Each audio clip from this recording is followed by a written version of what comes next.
It was such a very successful season for the Seton Hall Pirates women's basketball team last year, making the NCAA tournament as an at-large, and more expectations going into the 2015-2016 season, and joined by head coach of the Seton Hall Pirates, Tony Bozzella. First of all, Coach, thank you so very much for joining us. Last year was such an amazing year for you guys, making it as an at-large. How would you describe last season? Well, first of all, it's great to see you again and welcome. You did such a great interview last year, and I think that catapulted us to our success. So let's keep that going. Don't give us that much credit. But things are good. It was a special year last year, and we're looking forward to a special year this year.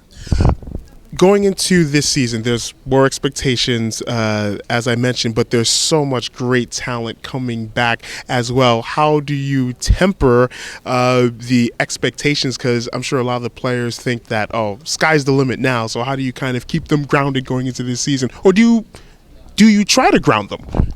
That's a great question. It really is. I think it's a balance. I think you don't ever want to temper someone's enthusiasm. Today's youth it's so hard out there with social media and all the pressures that they face day in and day out. Let them enjoy themselves. Let them have them enthusiasm. I mean, we started practice the other day. The four of them were wrestling around on the ground. The four that are here. I'm like, you guys better not get hurt. And they started laughing. But let's have them have some enthusiasm. Let's have fun. We scrimmage every day in practice. We play basketball. That's what they're here to do. That's what I'm here to coach. Yes, we do drills. Yes, we work on things. But we do want to play every day. And I want that enthusiasm to be there. Now, with that being said, I think these girls have to understand, and most of them that are back do understand that we didn't get to where we were last year by not working extremely hard. And I think the hard work and the work ethic is very important to continue to maintain. And through 8 practices, I've never been more pleased with the group than this group. This season schedule, 2 of the first 3 games are New Jersey teams. One is Rutgers, the team that did bounce you out of the NCAA tournament. Then the game after that is against a team that just so happened to finish the regular season undefeated. Yes. In the Princeton Tigers. There's a trip to Cancun, I believe, playing an ACC school. You're on the road in Athens, Georgia, taking on the Bulldogs, and that great program, Fordham as well, that has been very good for the past few years. With the players that you have and with the experience that they've had in being in the NCAA tournament, did you really want to have them play as challenging of a schedule this season? I think we needed to, because we want to give ourselves an opportunity. Being in such a tough league as the Big East, we might not win the conference tournament. So you want to give yourselves a chance to have a chance at an at-large berth. And we needed to schedule appropriately for us to give ourselves that chance and to be good. And we did. We won't go 11-1 non-league like we did last year, but if we could do a 7-4 and 8-3, we're going to be in a better position for an at-large than even were last year. Well, speaking of that at-large bid, DePaul, the champion of the league, and yourself were the same seed line in the NCAA tournament. That doesn't necessarily mean you were ranked, I guess, evenly, because there could be procedures that go along in how teams are ranked. But do you think this conference, even with your emergence and with DePaul being such a great team of the league for so many years, well, ever since they joined the league, is there almost a perception battle that this conference is fighting? Huge perception battle. And I think that's why we need teams like us and DePaul to continue our success. And teams like Villanova and St. John's and Creighton, who are very strong this year, to really, have great non-league schedules. So maybe we can get 3, 4, 5 teams in the NCAA tournament. And then conversely, where we were 2 years ago, the schools like Xavier and Butler and Providence, Marquette, and Georgetown to continue to raise their profile and really, get maybe 9 or 10 teams in postseason, whether it's NIT, NCAA, and that will help us overall. But in order for this conference to grow and consider ourselves one of the top 6 conferences in women's basketball, along with the 5 football conferences, we need 1 through 10 to be successful. Tabitha Richardson-Smith, leading scorer the past couple of seasons. What are you expecting from her going into this season, not just on the court, but maybe from a leadership standpoint as well?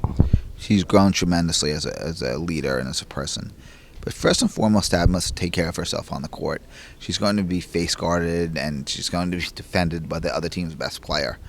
And she's going to mentally be ready for that. And I think she's come a long way with that, and I'm very proud of her for that. There's not a better scorer than I've coached in 23 years. There's not a better kid who wants to play basketball more than Tab in my 23 years. If we said to Tab, we're going to play for 4 straight hours pickup, she'd be like, let's go.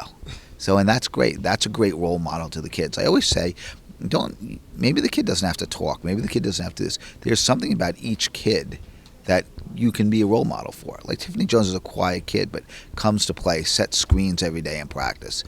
Block shots, does what she's supposed to. Alicia Powell's diving all over the floor. Shakina Richardson, is the first one on the court before practice starts. Tab loves to play the game all the time with a great passion. Those are all different leadership qualities with each person. And I think Tab has really started to develop a lot of those qualities.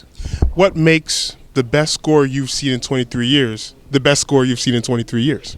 She's, first of all, very gifted. 6'1", jumps through the roof. But she's a tremendous offensive rebounder, and she's got a tremendous ability to finish around the basket right now. 2 things she did not have when we first took over. She's worked hard to establish those things.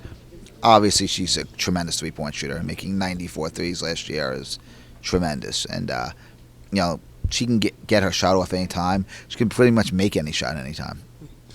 Do you feel the momentum from last year going into this year in terms of the enthusiasm from citizens in East Orange, in New Jersey? Do you feel that energy and enthusiasm going into this season from the community? Absolutely. I think that's a great question, and I'm enthused by them. And we weren't 17-1 at home for, by mistake. We were 17-1 at home because we had really good players, but we had really great fans.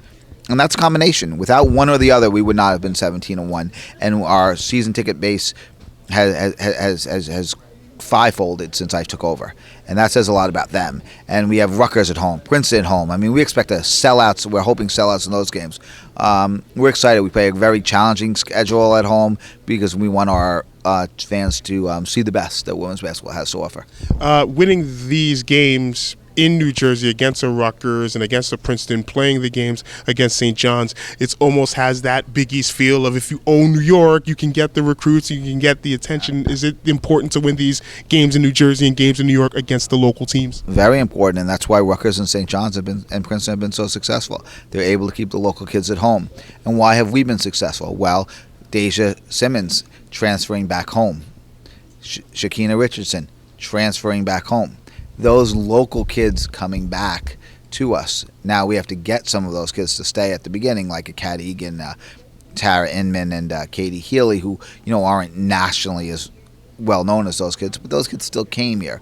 We have to get those local kids to come, and how do you do it?